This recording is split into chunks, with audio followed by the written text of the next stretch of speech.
60 years तक central power में रहने वाली इंडिया की oldest political party Indian national Congress क्यों आज इंडिया की मात्र 3 स्टेट्स में सिमट कर रह गई है? क्यों कांग्रेस के एक्स प्रेसिडेंट राहुल गांधी की प्रेसिडेंटशिप के अंडर कांग्रेस ने सिर्फ 5 सालों में 27 इलेक्शंस में लॉस का सामना करा? एंड क्यों आज वो कांग्रेस जिसे इंदिरा गांधी के टाइम पर देश का ऑलमोस्ट 70% वोट पड़ता था, उसे मुश्किल से 30% वोट पड़ रहा है?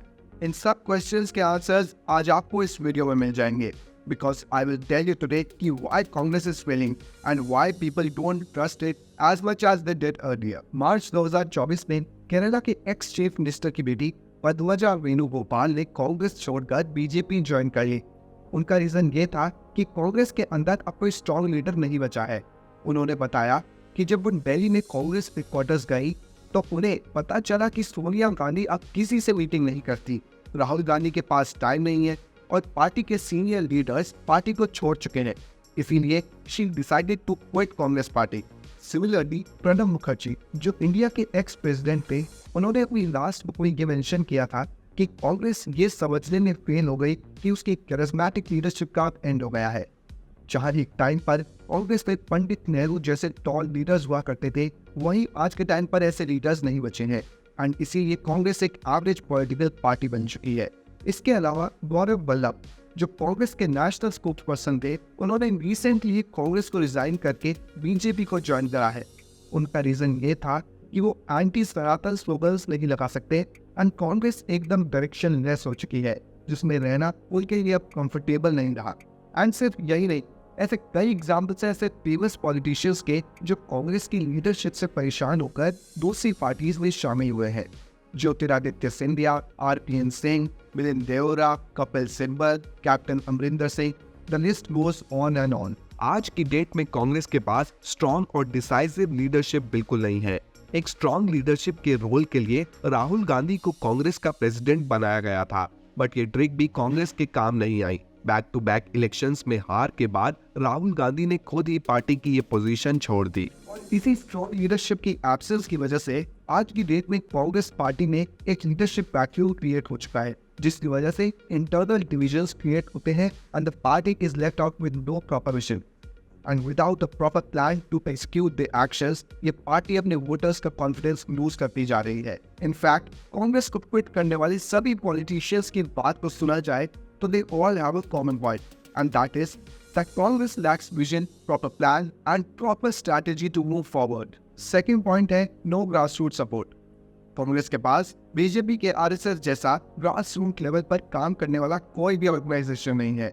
जिस तरह आरएसएस बीजेपी की हेल्प करता है ग्राउंड लेवल में पब्लिक के बीच में एक सेंस ऑफ नेशन बिल्डिंग और हिंदुत्व आइडियोलॉजी इम्प्रिंट करके लोगों को मोबिलाइज और एम्पावर करने में, उस तरह की कोई भी ऑर्गेनाइजेशन कांग्रेस के पास ना होने की वजह से वो कंपटीशन में बहुत पीछे रह जाती है। आरएसएस के पास 50 लाख से ज्यादा मेंबर्स है नेशन वाइड और 50,000 से ज्यादा ब्रांचेस है जो डायरेक्टली और इनडायरेक्टली बीजेपी की हेल्प करती हैं, चाहे वो बीजेपी को अटल बिहारी वाजपेयी और नरेंद्र मोदी जैसे लीडर्स देने की बात हो या फिर बीजेपी की इवेंट और कैंपेन मैनेजमेंट में हेल्प करने की बात हो।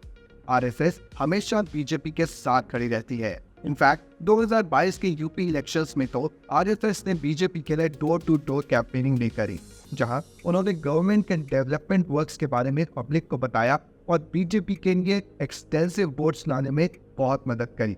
और यही सब कांग्रेस में लैक करता है। कोई भी पॉलिटिकल पार्टी जो अपना एजेंडा ग्रास रूट लेवल तक नहीं ले जाती और उस लेवल पर जाकर काम नहीं करती, उसका सक्सेसफुल होना उतना ही कम हो जाता है and Congress is proving this.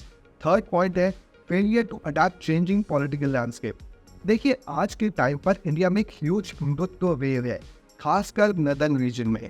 अब इसे बीजेपी आरएसएस द्वारा क्रिएटेड हिंदुत्व वेव बोले या फिर पब्लिक के बीच में इंक्रीजिंग रिलीजियस अवेयरनेस बोले, nonetheless we can not ignore it, but Congress is ignoring it. ना तो कांग्रेस इस हिंदुत्व आइडियोलॉजी को फुली सपोर्ट करके इसका फायदा उठा रही है टू कैप्चर वोट्स, और ना ही ये अपनी कोई ऑल्टरनेटिव आइडियोलॉजी दे पा रहे हैं to counter it properly. Secondly, Congress party बिल्कुल नाकाम रही है रीजनल पॉलिटिकल पार्टीज को इफेक्टिवली काउंटर करने में और इसी वजह से वो अपनी प्रीवियसली रूल्ड स्टेट्स जैसे कि पंजाब और दिल्ली को लूज कर चुकी है आज की डेट में। लास्टली, कांग्रेस आज भी अपनी वीक और टेक्निक्स पर स्टक है। फॉर एग्जाम्पल, इनकी पुअर मैनेजमेंट स्किल्स, अपने वोटर बेस से ज्यादा पार्टी वर्कर्स की ओपिनियन को सुनना और फैमिली बेस्ड पॉलिटिक्स को प्रेफरेंस देना, ये सब चीजें पब्लिक के बीच में इनकी इमेज को खराब करती हैं और इसकी वजह से भी इनका वोट शेयर डाउन जाता जा रहा है।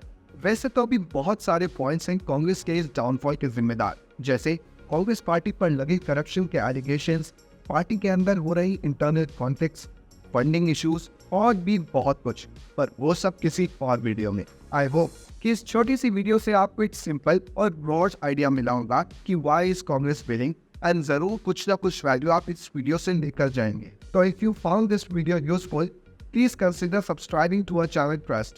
With that said, it's me, Utkarsh, signing off for this one. Meet you in the next one. Until then, tata, bye-bye.